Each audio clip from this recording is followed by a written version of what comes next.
I'll go You grab don't some. have time now. Okay. Good afternoon. Good afternoon. This is Dr. Martha Simmons with another session of Preaching and Preachers on Facebook Live and on YouTube. It's a chilly Monday morning in most places. I hope you all are warm and that you will join me today. I have a great guest with a practical topic.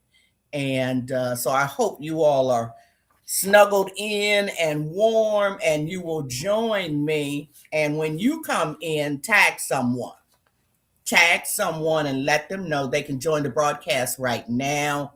This particular one will be up on my Facebook page for the next 3 weeks, and it'll be up on YouTube a lot longer. And I really want folk when they come in today to ask questions. Go ahead and ask questions because I've got the guest with the answers. Go ahead and ask your questions. Want to say, Wendell Craig Wood, good afternoon from snowy Plainfield, New Jersey. I can imagine. Dr. Earl Fisher, good to have you with me. Come on in and let me know that you all are out there. Want to say good morning to my people in the Midwest, shouting out the people on the West Coast who get up early to watch me live. And shout out to my folk on the East Coast. I hope you all aren't freezing. Uh, Harold Fisher says he's in ice cold Memphis, Tennessee. I feel you. I feel you. It is actually cold in Atlanta. I haven't seen any ice or any snow. They did say there was some near the mountains, but I haven't seen any. But trust me, it's cold. Reverend Duke is from Miami. It ain't cold there, dude. It's not cold. Glad to have you with me. Come on in and let me know that you all are out there. And if you are watching on YouTube, please like, share, and subscribe to the broadcast. I appreciate it. And again, when you come in, type in the name of another person who you know will be helped by this broadcast. Let's go ahead and get started because I want to give my amazing guest as much time as possible. As always, I'm praying for those who are sick, praying for those experiencing a season of bereavement. Again, I want to shout out the family of the late Reverend Raymonda Speller, whose service will be held this coming Wednesday. And then I want to say that we're also praying for everyone who is being stalked by ICE and those who are fighting back to do something about it, and even praying for the people who don't have enough courage to do something about it. Again, if you're on YouTube, you're watching on YouTube, please like, share, and subscribe. Then as just by way of announcements, join me in February for a lot of Black history. We're going to open up with Dr. Cheryl Townsend Jilks, the writer of the classic If It Wasn't for the Women, and others. Even going to do some stuff on Black history and hip hop. I can't wait for that particular episode. If you didn't see the broadcast from last Monday, the 19th, I believe that was, on Education, AI, and Our Children with Dr. Robert Harvey, go ahead and check that out. You want to see what he has to say about AI. And I'm continuing to talk about AI because everybody's talking about it. And most people just want to know if there is any way that they can use it to get something done. Not enough people are talking about looking at it, what it does, what it can do, how we can use it to help us. And today, The topic is Black liberation and AI. And I have an extraordinary guest who's going to help me through that in the person of Mr. Phillip Butler, PhD. He received the Bachelor of Arts from Morehouse, and I think he's wearing that shirt, and the MDiv from Candler School of Theology, the PhD from Claremont School of Theology. He is an international scholar whose work primarily focuses on the intersections of neuroscience, technology, spirituality, and Blackness. He is the founder of the Seeker Project, a distinctly Black conversational artificial intelligence with mental health capacities. You want to check out the Seeker Project, and I hope he'll say a little bit more about that. He is the director of the ILIF AI Institute, which works to change how computers see people, relate to culturally iterative languages, and build the bones for a data ownership model that hopefully creates a relational framework for the way AI is made around the globe. He is the author of Black Transhuman Liberation Theology, Spirituality, and Technology. And hopefully this year, his next book will come out. It is titled Still Black, Post-Human, A Theory of Uncertainty and Disorder. Good afternoon, sir. Good afternoon. How you doing today? All right, doing all right, trying to stay warm. Let's just get right into it. And like I said, if you all have questions, put them in the chat and we will get to as many as we can.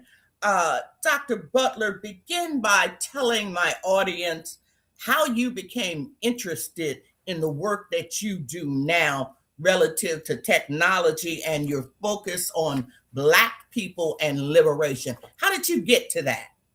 No, that's a great question, Dr. Simmons, and I just want to thank you for having me today. I tell the story quite often. It really was like, I think somewhere around late high school, early college, I used to go to movies super early because I used to think that the previews were better than the movie sometimes. So I was trying to get a little action in. But I got there so early one time that they were showing a documentary, and the documentary was on the relationship between science fiction novels and technological development. And there was a question that they posed in the documentary, and it basically said that what's the world going to look like in 80 years in relationship to all of this? And I said to myself, I don't know, but I want to have something to do with that. And so you fast forward to my PhD program. My coursework was bookended by the Trayvon Martin and Sandra Bland. So from 2013 to 2015, that particular I guess confluence of factors, to say the very least, right? And so when I initially went to CST, I was going to study neuroscience and spirituality, but as I went through my coursework and those events, continue to transpire around Black folks and state sanctioned violence against our bodies. I had to reimagine, right, who I was doing this work for and who I was speaking on behalf of, and who claimed me and who I claimed as well. And so this is where I began to, add Blackness as a very specific focal point to my work. But in the midst of all of that, and my frustration with the present at that time, I also was thinking about like what is not going away. And I kind of go back to that initial part of the story, like thinking about my interest in science and technology that never went away. And so this is where the fourth part of the intersection where I hang out at came in. And so if I didn't like the present and the technology wasn't going away, then my kind of impetus, or the impetus for my scholarship, began to think about what are the ways that technology could be utilized on our behalf by ourselves into the futures that we would like to proliferate and maintain, on our own in this kind of self-deterministic way. Okay, absolutely. Okay.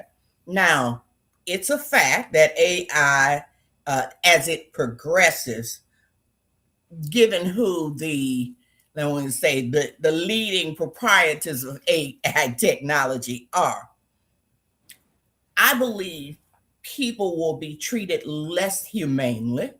Mm. And I want you to say something about that, meaning that it will continue to give less attention to um, what it'll continue to give less attention to people and more attention to what machines can do, and instead of what people can do and what people need, especially spiritually.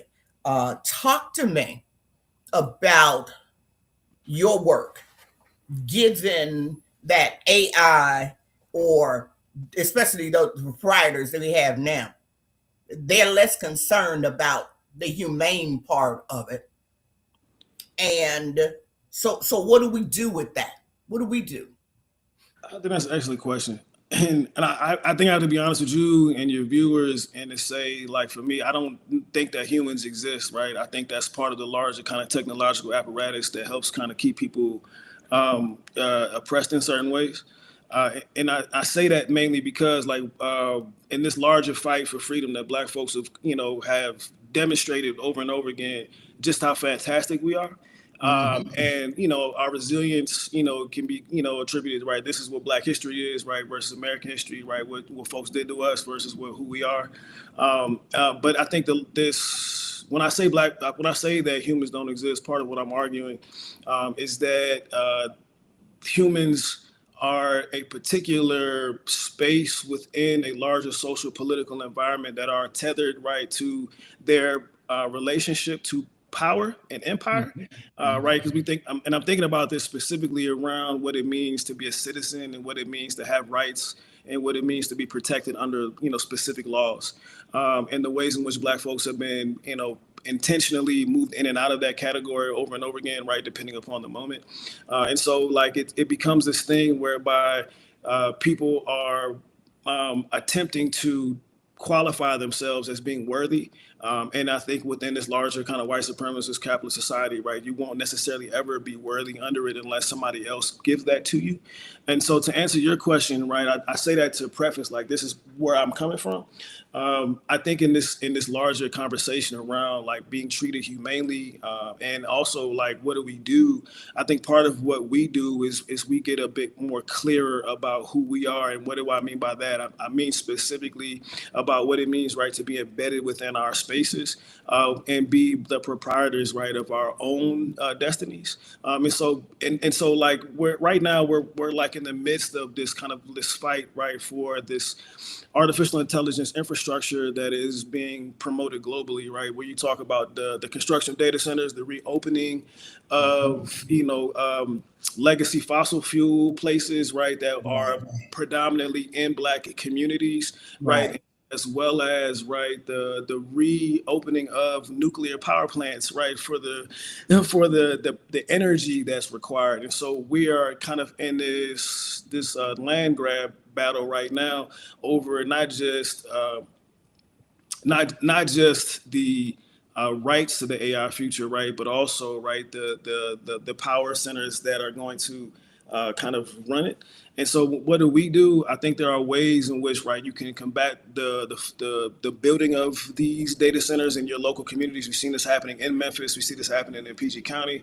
We've seen the ways that it's not necessarily happening. Not by not happening, I see that I'm talking about the ways that some folks are losing the fight, like in Louisiana, right, where these data centers are being built, and know that New Orleans is going to be kind of adversely, right, affected as a result of it. And so I think that there are ways in which, right, folks begin to dip into, right, the innovative space of it all. And so I'm always going to say, or always going to, at least in this particular juncture, I'm always going to fight for or advocate for what it means for us to take this into our own hands. And so, as we continue to move further into space of education and innovation, I think it's going to be on us to be clear about what it means for Black folks to be a part of the energy space and be a part of the artificial intelligence space in ways that benefit our communities. Because, like I said, and unless there are going to be some real, like,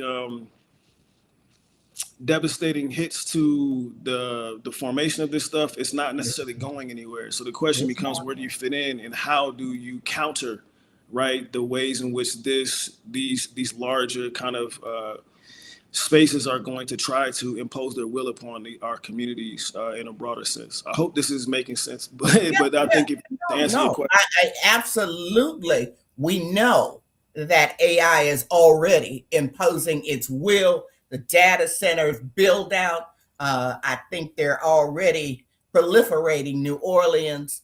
We know they're in places like Memphis. They're here in Atlanta. And we know that's a battle that we definitely got to fight. And the overall battle to decide for ourselves who we are and what we want to do in this particular season regarding AI. So, my audience, as you well know, is predominantly uh, preachers and some lay people in the church. So, talk to me about this is all about Black liberation.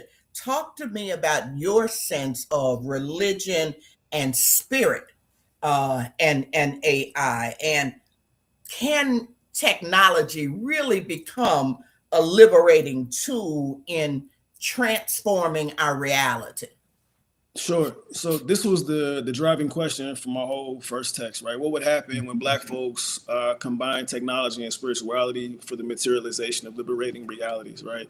And so for me, right, I would place this in a few different categories, right? One in this kind of physical category, we recognize that we're looking for liberation in the here and now and not necessarily in the hereafter. And so I Mm-hmm. think that in and of itself is a disposition that is that calls for us to take seriously certain factors that maybe we have not in other cases. I think in a very real sense, this is where I think folks have historically suggested that technology has the potential to be neutral. And what I mean by that is once things are released out into the world, we can't always control them. But Mm-hmm. what that also means is the things take shape as a result of the things that or people that they're in conversation with. And so when you can take code and build certain things based upon your own volition, we've seen the way that it's been built, right, in ways that are meant to reproduce and reiterate disproportionality amongst society. We also have to engage our own critical imagination to produce and participate in, right, the formation of different futures and different technologies that are wrapping around our ways of life. And so, like, for instance, what we do at ILIF, and it's always an invitation for folks to come in and hang out with us. What we're doing is to think about what it means to be folks who are theologically grounded and sound kind of thinking to enter these spaces. These are spaces that are not shut off to us, and it's not, and so to engage in this type of critical thinking, this type of work with a bent towards liberation, I think it's more than possible. But I think it's going to, again, this is places the onus back on us in a way that asks us, what do we want? And I think that's part of the conversation that needs to be had more. And in this sense of like, as a community, what do we want? What is a technological future for Black folks, where Black folks are able to own their data, are able, right, to move in these networks that we build without kind of fear of like, oh, they're like, what happens if they crack down on us again? I even if that's the case, Mm-hmm. why not build it? Why not start from scratch over and over again until we get to the right configuration? I think in some ways that's part of the empirical process that I think would be important for us to engage in. Is this what you're doing in the Seeker Project? Yes, ma'am, in a very real way, right? So, like for us, what we did with Seeker, right? We built Seeker, we trained it on Black data. We took about 100+ years of Black literature, so anything from like the Martin Show to Sojourner Truth and everything in between. And what we did was we trained it on different psychotherapeutic and spiritual modalities, so that what it offers to people is a space of introspection. And as using technological future language, right? We were talking a little bit before we jumped on how this kind of functions as like this kind of portal of critical imagination. Introspection in the spiritual plane is they happen in things that you can't see, but they're very much so imagined in a real way where you experience them and they affect you on an emotional level. And that's kind Mm-hmm. of where I think the neuroscience stuff comes in, because your brain and your physiology can't always tell the difference between what's imagined and what's quote unquote real. And so to engage in an imagination over and over again and to embed yourself in different layers of your own spirituality that can be open through technology and can be open through artificial intelligence, not through just the giving of answers, but through the cultivating of your own spirit. And I think what we're kind of, and so I went to a church a while ago when I still went, and the preacher would talk about what it meant to preach yourself out of a job. And what I thought about this was, what does it mean when everybody's spiritually mature enough to do the work on their own and then go out into the world and live amongst the folks and then transform the world in this kind of way that brings about the kind of difference in the physical world that we say that we want.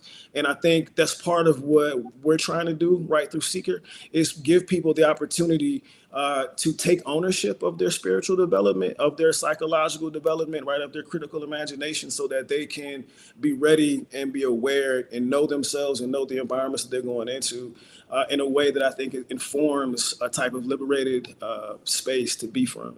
I hope, again. Yeah. So what made you create the Seeker Project? What were you thinking about? What drove that? Because, and I know everyone on here is going to go and check that out at iLive. What put you into creating something with a mind that's Black? Yeah, so a couple of things, right? For one, before I even knew Seeker was Black, I wanted to create something what they say at scale. When they say something at scale I'll start here.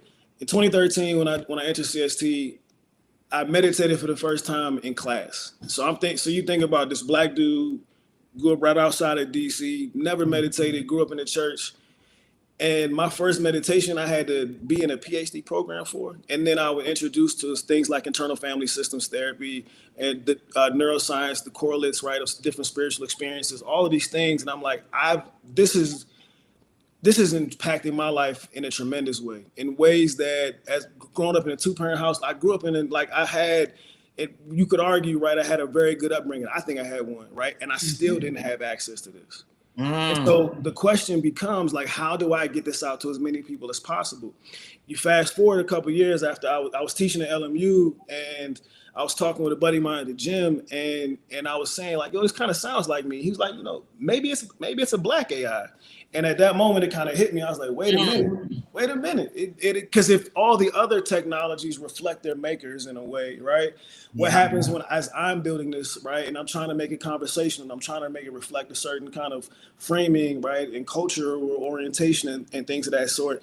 And so in that sense, like, I was like, all right, fine, I'll lean into this Blackness. And then what happens then if we have this combination of, like, the things that I was exposed to that I know that folks where I grew up from and most folks that I run into on a daily basis don't have access to, but I do this in combination, right, with a type of critical Black consciousness. Like, the idea is that if technology can reach as many people as possible, like, I can't see everybody, I can't hang out with you, who's this?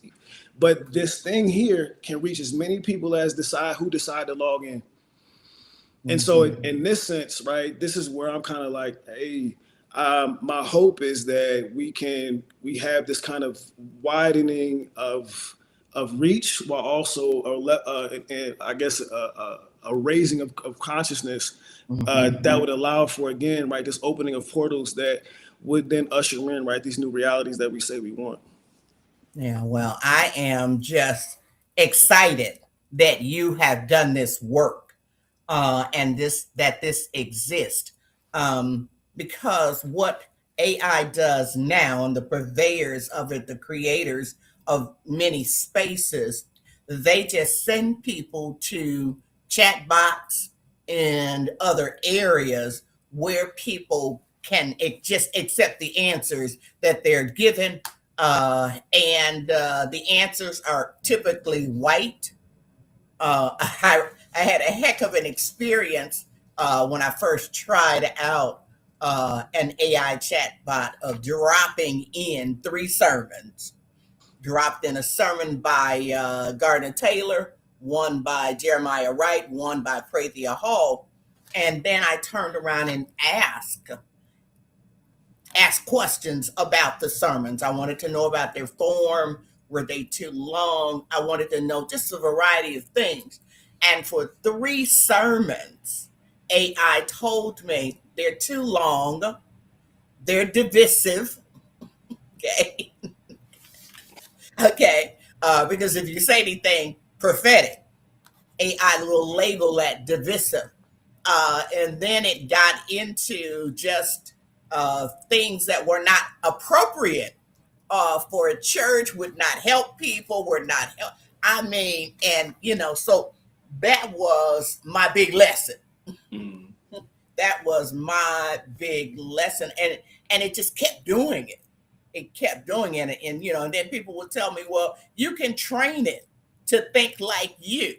Okay, and there may be some truth in that, but from the things that I've taught it to do so far, it takes a heck of a long time Mm-hmm. to get it to think like you. So tell me some more about the Seeker Project. So if I've got a preacher here listening, um, tell them if they go to the Seeker Project today, what are they going to find?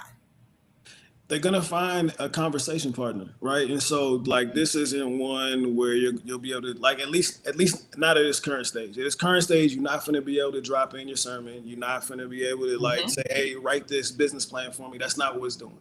What it's mm-hmm, doing is like, "Hey, I have a business plan that I want to write." It's gonna be like, "Well, what are you trying to do?" And it's like, "Well, what's the one specific goal?" Like, it's gonna continue to take you down a rabbit hole to help you produce it. So like, kind of what you were saying about giving people answers, right? A lot of the studies are coming out that AI is making people, less cognitively active, right? Or, right, downing people's right intelligence, right?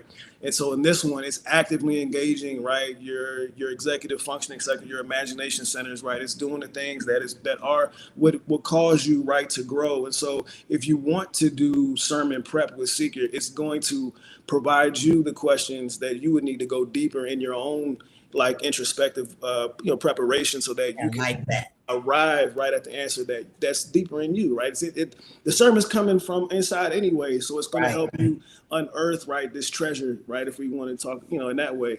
And so it'll help you get to the good bits, but you got to sit with the questions, right? And so for me, and I extend this to the institute, right? And so part of what we do at the institute is like when we talk about AI and intelligence also is embedded in like the type or the quality of question that is posed, right? It's not just about can Absolutely. you give you answers, but like Right. to provide a good question that also is a certain type of intelligence. And so that's kind of what Seeker does as well, right? It's going to give you the question that you might need to leave and come back in a couple hours after you ponder with it. But the good Yes. news Yes. is, I like that. I hey, like that. it'll hold on to it, right? It's got the memory for that. Like you can always on the side of it, you can trace back kind of every conversation you've had. So you ain't got to worry about walking away and losing context, right? If Hmm. you need to sit with somebody, maybe it's too juicy of a question. That's fine. You come back and sit with it later, and it'll pick up right where you left off. And so the idea, folks, who if you what you're trying to find is yourself. If what you're trying to find, right, is some clarity, right, and some confidence and maybe some calm, right? You have the capacity to do that, but you got to be willing, right, to know that this thing is working with you, and it's not trying to do anything on your behalf. So Okay, so it's working with you. So if I were to ask something like, and I'm just throwing this may be a bad example, but I'm gonna try it anyway. So if I were to ask Seeker, why does patriarchy exist in Black churches? hey, that's a great question. That's a fantastic question to seek or not. Part of it wants to jump in and ask it real quick, but I think at the very least, like you'll get something. The idea that like it'll probably acknowledge that it does, and then it may give you a back kind of a bit of historical rundown. But even if it does, at the end of the day, it's gonna be like, how does that land on you? How does patriarchy in the church? How does it affect you, or how does it make you feel? And it's going to kind of again point that back at you. And so it's always doing this thing that we kind of call a U-turn. And so the idea is that it's going to get you to have the capacity to really arrive at the answers. And so you may have a better understanding of why it exists after you've had that conversation than beyond more of the data that people may be looking for initially. All right. Well, that's the kind of thing that we need to be pushed towards. It's the resources that make us think and rethink why we believe what we believe. What does that look like on the ground or in action? And like you said, we may have to sit with it a while after we see what answers have come forth to the questions through our interactions with the Seeker Project. Let me say, let's say, talk a little bit about your first book, Yes, ma'am. Black Transhuman Liberation Theology, Technology and Spirituality. Tell me, you've already said we're not humans. Tell me what you mean by transhuman in that title, Black Transhuman Liberation.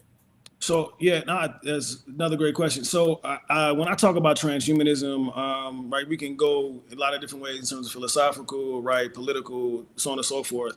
I give like a basic definition according to this kind of paraphrase of Nick Bostrom's, which is any use of technology to augment human intellectual, psychological, or physical capacities.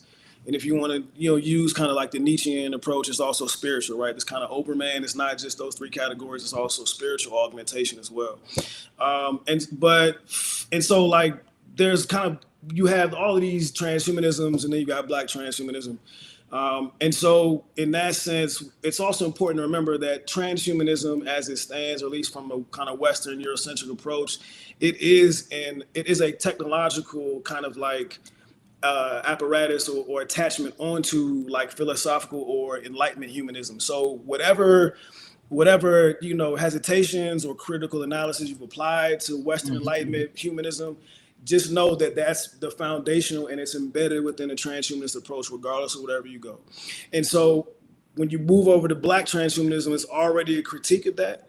And it's a recognition that transhumanism, if it is an extension of Enlightenment humanism, sits as a eugenics project, right? Because it's a reiteration of white cis hetero male in his binaries approach to right normalcy. And I think that's kind of when I talk about humans don't exist. When I say humans don't exist, I'm also saying that when we talk about humans and power and empire, it's a universal construct that is connected to empire and proximity to that. And so in this sense, given where we are in history, right? White cis heteroness functions as that. And so anything outside of that, we see like folks who talk about the cyborg, you have these kind of like reverberating disconnects from this quote unquote center. But again, within this Black transhumanist approach, it's not only is it critical of that, but it's divorced of the human quality or the need to be human. Because if in order to move forward, if you need to be human, you're always subjugating yourself, right, to this particular hierarchy. And so the idea is that if we're not going to push humanity in this universal construct forward, and you're going to ask me to choose, I'm going to choose my Blackness over my humanity any day. And in this sense, the idea is that now I am grounded, right, in my own physicality. I'm grounded in my context. I'm grounded in the things that have made me and the things that I will, kind of as an extension myself, also make as well. And so, but also this allows for an exploration again, right, of not just myself, right, but the histories that comprise who I am. And that's when we start to do a bit more of like the unpacking of what it means, right, to be Black and transhuman in this way, and then what it means to be Black and then utilize technology in the specific way of expanding, exploring, and producing technologies, right, that are situated around Black experiences, and then help to create I guess this kind of technological bubble, so to speak, around Black folks. What I mean by that is currently technologies that we get are offered to us as an extension of somebody else's reality and an extension of their own way of life. But what happens when you create technologies that are around somebody else's cultural iteration, around their own ways of life, that will then make their lives easier without having to get them to adopt or assimilate, right, to the qualities necessary to make those other technologies work. And so, in this sense, to be Black and transhuman is to be grounded in one's Blackness, and then to utilize technologies as a way to expand Black ways of life, and move forward in that way. Mm-hmm. Yeah, and I want people to be clear about this and why I am just so excited to have today's guest with us when he says to choose Blackness, because I think so often we choosing a whole lot of other stuff because of how we've been educated, because of perhaps what money we want to earn, because of how we want to be seen in the world. We're not choosing Blackness.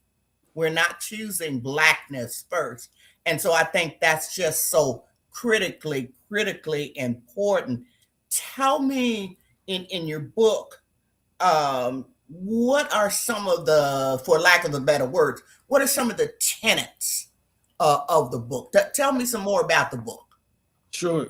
So after we do like an analysis of transhumanism more broadly, and we make the, I guess we make the deviation of the path between humanity and Blackness and choose Blackness.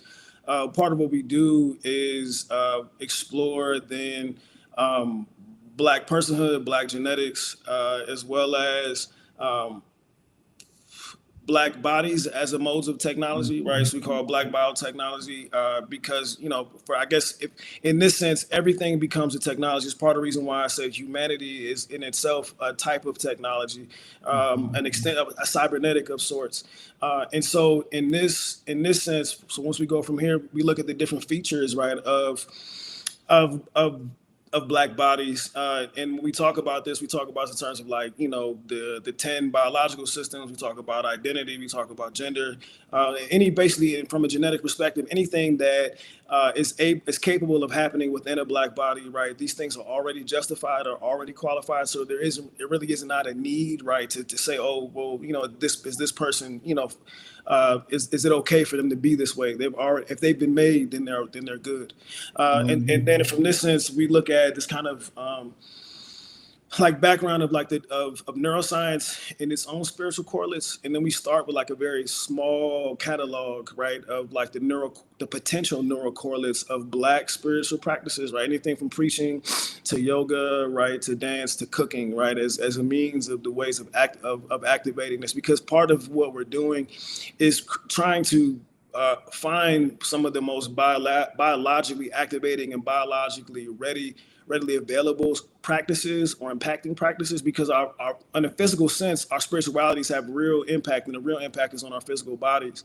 And so the idea is that if we understand the neural correlates of these things and we can tap into them on a regular basis as we go about the world and see all that's happening, and are often kind of bombarded with images and videos Yeah. that can Oh, be disrupting, especially towards Black bodies. The yeah. idea is that if you understand what is happening underneath the hood of your own self and your own biology, then you have the capacity to keep yourself grounded in the midst of all that's going on.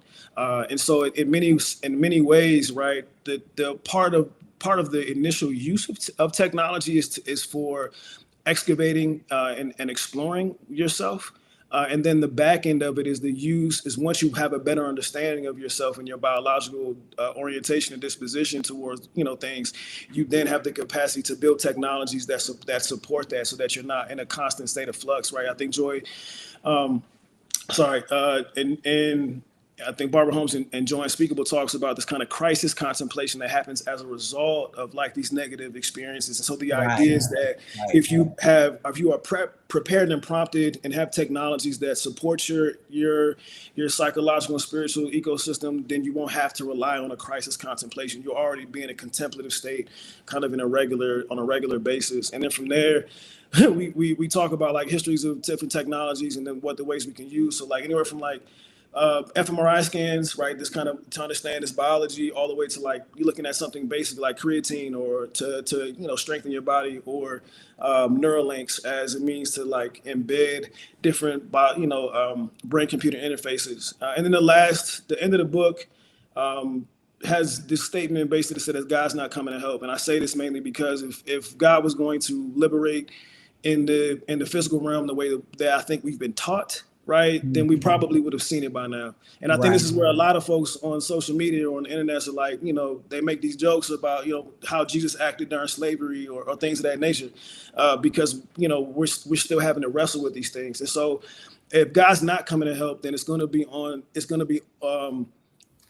the black transhumans, so to speak, who already have these divine qualities embedded within them, to be able to enact the type of liberation that they are after. And so the book ends with this kind of futuristic story or scenario of a black-owned company that has its government contracts and builds technologies for the defense system, but it keeps some of it for itself because it doesn't all the way trust the government. And so it talks about what it means to be part of this larger geopolitical landscape, in a position of instantiating different types of technologies as a means to defend oneself and to kind of plan ahead, so to speak, for what may or may not be on the horizon. Which is critical right now, the planning ahead. And I really like the notion of, if God isn't coming to liberate us in the way that we see liberation, then what are we going to do? What are we going to do about our own liberation? In other words, how do we step up? How does we put forth our intellect, our intelligence, our understanding of technology, and certainly our spirituality to bring forth liberation, as opposed to sitting somewhere waiting for God to act in a particular way? And I think that's what your book talks about, Yes, ma'am. is us. What's our role? What's our role in pushing forward the liberation that we want? And I know some of this is very new to a lot of my guests. That's why I wanted to get it out there so you can start to read more, because AI is vast. It is vast. I will be covering more about it later in the year. It's not going anywhere. It's something that we've got to learn about, understand, and certainly understand it theologically, in terms of being clergy and God people. So if people wanted to read, let's say, whether it's at the beginner level or above, certainly we want people to go to, is it best to go to Ilif's website to find the Seeker Project? So the Secret Project is actually separate from ILIF, right? Okay. So at ILIF, I run the AI Institute, and so from the AI Institute, we've been running the 80/20 project. So there are some similarities. So one of the things we did build from the 80/20 was this this Black critical consciousness engine that spans 120 years. So you have the opportunity to talk to different versions of Black vernacular and watch its evolution over time. Mm, One of the things that we're doing over there also has been around, again, trying to talk about data ownership, and we're finding way. At one point, we wanted to do a data trust where we would invite people to give us the opportunity to fight on their behalf, to collect data in a way, because we recognize that data singularly is not worth much, but as a collective, it can be, right. because we want to create different sub economies. We're trying to find ways to subvert, the larger kind of discourse and how in the trajectory of different ways. Currently, we're actually building. Um, we're building an augmented reality social network at ILIF, and basically, what does that mean?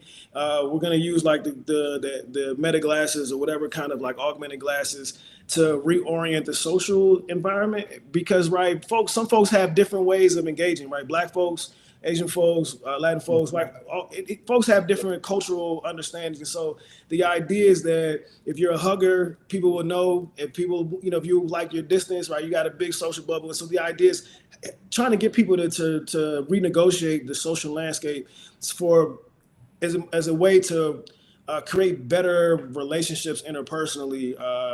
But the Seeker Project itself, you can either go to seekerbot.com, SEEKRBOT.com, and you'll be able to engage with it right off at the top. SEEKR, not that third E.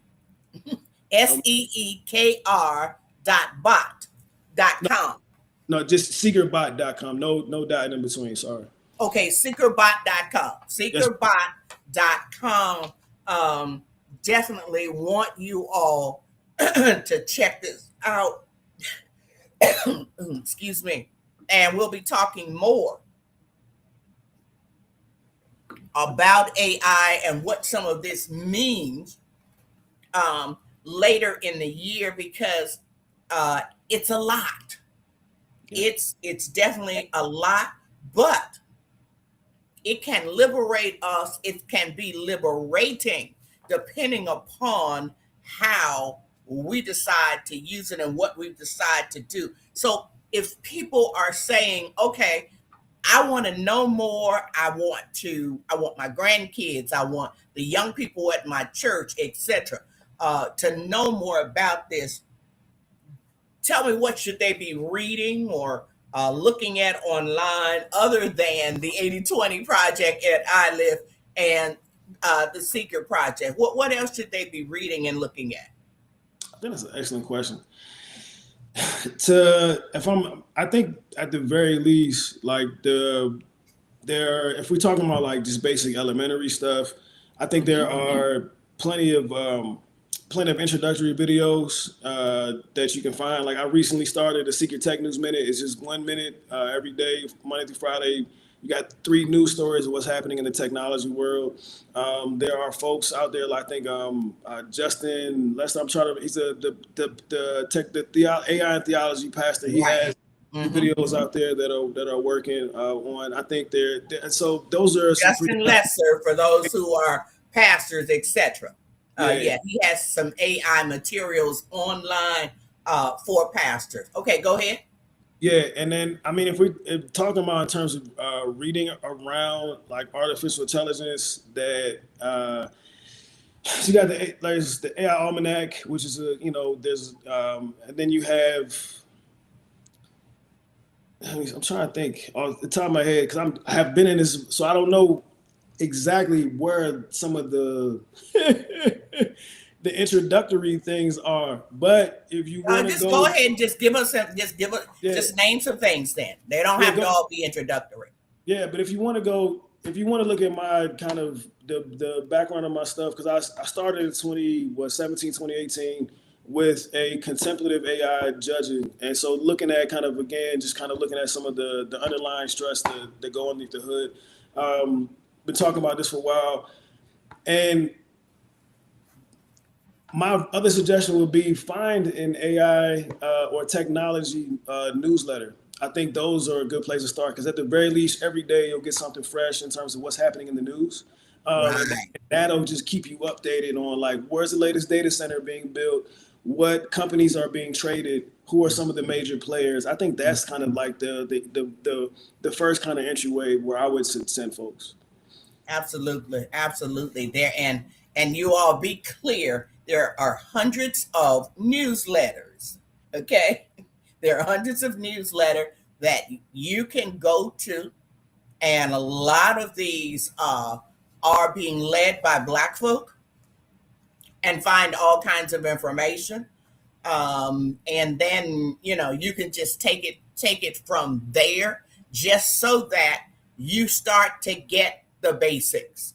You start to get the basics, like where are the whole list of data centers, and why, when they could build data centers in places like North Dakota, South Dakota, that right, that have the water that so desperately needed, don't have as many people. Why are the data centers not being built there, but instead of being built in places like New Orleans and Memphis, in Atlanta? That discussion is being had regularly. So you can go online and simply ask the question and ask what newsletters discuss X, Y, and Z. relative to AI, and you're going to get a long, long list. Go ahead, Dr. Butler. You wanted to say something else? Now, just also just one of my favorite kind of like I guess podcasts or just info is the Wall Street Journal Tech News Minute. Like they do a really good job of giving you some good stuff in a really bite-sized format as well. So Wall Street Journal's Tech News Minute.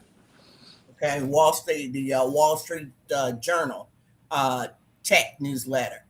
And as I said, there are just so many sources that will get you started. So I don't want people to be overwhelmed, but I do want you to be informed, and bit by bit, just as before COVID, so many people didn't know how to stream online and how to do so many things technologically, but you learned it. You learned it. And it is important that we keep up with and come to understand AI better. Dr. Butler, tell us anything that any more, say something more about the whole notion of just Black liberation, and why you're doing what you're doing in terms of your work. Yeah, for sure. So I'm a father, right? And I think it's important to create a future for my kids, let alone other Black kids and other Black families, right? That we would want them to inhabit, where they feel empowered, where they are in charge, where they have the capacity to feel protected, and and I think this is imperative, regardless of how we go about it, what maybe the agreed upon version of liberation that we may say we're after. Mm-hmm. But I think it's it's it's uh, it's it's it's been too long for Hmm. Black folks in the West, and it's been too long for Black folks kind of globally. And so I think there is something, you could argue it's in the air, it's in the water, but I think there is a desire for something different. And I Yeah. think part of what is going to be necessary within all of this is, again, an engagement with our own critical imagination and a willingness to embark in the darkness of what is unknown about the path that we are attempting to walk upon. And I think Mm-hmm. the more comfortable we get with walking in that darkness, and the more we get to know said darkness, I think the closer we'll get to the space that we say that we are embarking towards. Mm-hmm. Yeah. And that's exactly what I said to people. So don't worry about what you don't know. Don't worry about walking into the darkness. The more you walk, the more that you educate yourselves, the more you will come to understand what it is that you need to do, what you can do with AI in this particular moment. So don't worry about what you don't know and what you believe your neighbor knows or some smart pastor knows, etc., or some AI genius knows that you don't. Don't worry about any of that. Just start to get the basic information so that you can say, okay, here's the kind of liberation I want to participate in terms of what AI does, what it can do, and what kind of person do I want to be. Okay.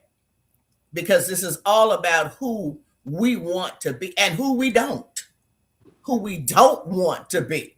All right. In terms of how we use technology, understand technology. You've got the last word, sir. Give me any final comments you'd like. Yeah, one, thanks again for having me here.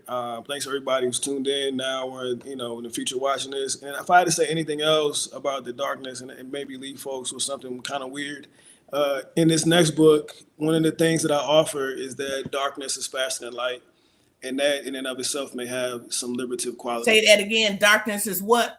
Faster than light. All right now.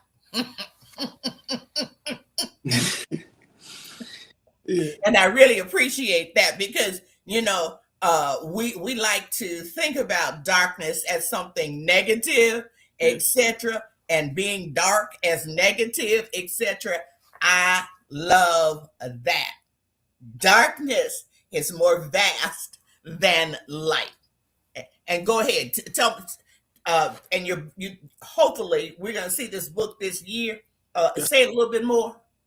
Yeah, no, it's coming out with Orbis Books. Should be out sometime this fall. Still Black Post-Human, a theory of uncertainty and disorder. So in Black transhuman liberation theology, I say in the intro that Black transhumanism is undergirded by Black post-humanism. And so this book is a book-length exploration of what is underneath Black transhumanism. And I wrote Black transhumanism in about 6 months. This one took 4 years because I was Mm. trying to describe a place that is, I think, often said to not exist. So. All right now. All right. All right. Well, I am excited and I will be one. I'll be buying it. I'll be talking about it. I'll be asking questions about it. I'll be saying what I love about it or what I don't love about it or what I don't understand about it. All of those kinds of things. I'm looking forward to engaging the book. Someone asked the question. Um, okay, let's see here. I'm trying to get back to this person's question. Mm-hmm. Turns Eurocentric answers. And if so, is the solution simply more Black? Okay, someone said the absence of Black liberation theology language and the training data of large language models is the reason AI so often returns Eurocentric answers, and they phrase that, they put a question mark there. So I guess they're asking, is it? And if so, is the solution simply more Black liberation theologians actively using and shaping these platforms? And so, again, I mean, because that was a long statement, is the absence of Black liberation theology for these large language models and the reason AI is so often returning Eurocentric answers. And if so, is the solution simply more Black liberation theology? That's a great question. So I think it's important to know that when large language models or any kind of model is produced, what happens is all these models are weighted a certain way, and the weights basically seem like what is it slanted towards. And so, whether folks like it or not, you could argue, given how these companies are facing lawsuits for breaching privacy, anyways. Yeah. Your favorite theologians is probably already part of these language models, but they're weighted right to privilege white information, white histories, and Right. kind of white perspectives right at the forefront. These are the weights that are, and so like a while ago, people had asked, what role might AI might have in the future, right? Or like what kind of ethical approach to AI? And I was like, why don't we just put the weights where we want them to be? Because you have to, if in a nutshell, what I'm saying is that AI is already biased and it's biased on purpose. And you could argue whether it's malicious or not, but they're privileging certain things. Sure. But if you say you want a different world, whether you want a more ethical world, right, a more sustainable world, whatever, then you have to set the weights to reflect that. And so even if there are already liberation theologians who are a part of this, whether it be through the data set or through the construction, right? The idea is that you would then have to go into the more technical side and shift the weights. And that way you would then shift the bias. And then as a result of shifting the weights and the bias, you would then shift the outcome. Absolutely. And that's what I think we need to get clear on. If there's something Black, like, the data, they've got all of MLK's stuff. Okay. Whether they shift the weight toward that when you're asking AI to tell you certain things or to cooperate with you in devising certain language and letters and books and etc. That's another issue. So a big part of this is shifting the weight. It's shifting the weight, the direction, and so that everything does not end up. You don't end up with just a Eurocentric model. Like I said earlier, I learned a lot from dropping in those 3 sermons. I guarantee you, I'm getting different answers now because I shifted the weight. I shifted what was important to me. Okay, that's my time, Dr. Butler. I can't thank you enough for fascinating. This has been a fascinating conversation, and as I tell people all the time, we can all learn something new. Okay, this is a part of becoming. It's just learning something new. I can't thank you enough. Everybody watching on YouTube, please like, share, and subscribe. Thank you for those who are hitting my Cash App as an independent scholar. And last but not least, as I always say, please share the video. It won't cost you anything. Please share the video. God bless. I hope that everyone stays warm. I think most of the storm has subsided. There may be a little bit. And for all the people who've had power outages, we're hoping that everything returns to normal real soon. God bless everybody. Have a great week. And I also wanted to say, when I go off, it's still going to show as live. And there's nothing I can do about that. Okay. That's the way the Restream platform tends to interact with Facebook. So it stays on a little bit longer. So don't worry about it. I know that I'm no longer live. God bless. Take care, Dr. Butler. Yes, ma'am. Thank you again. Have a good one. All right.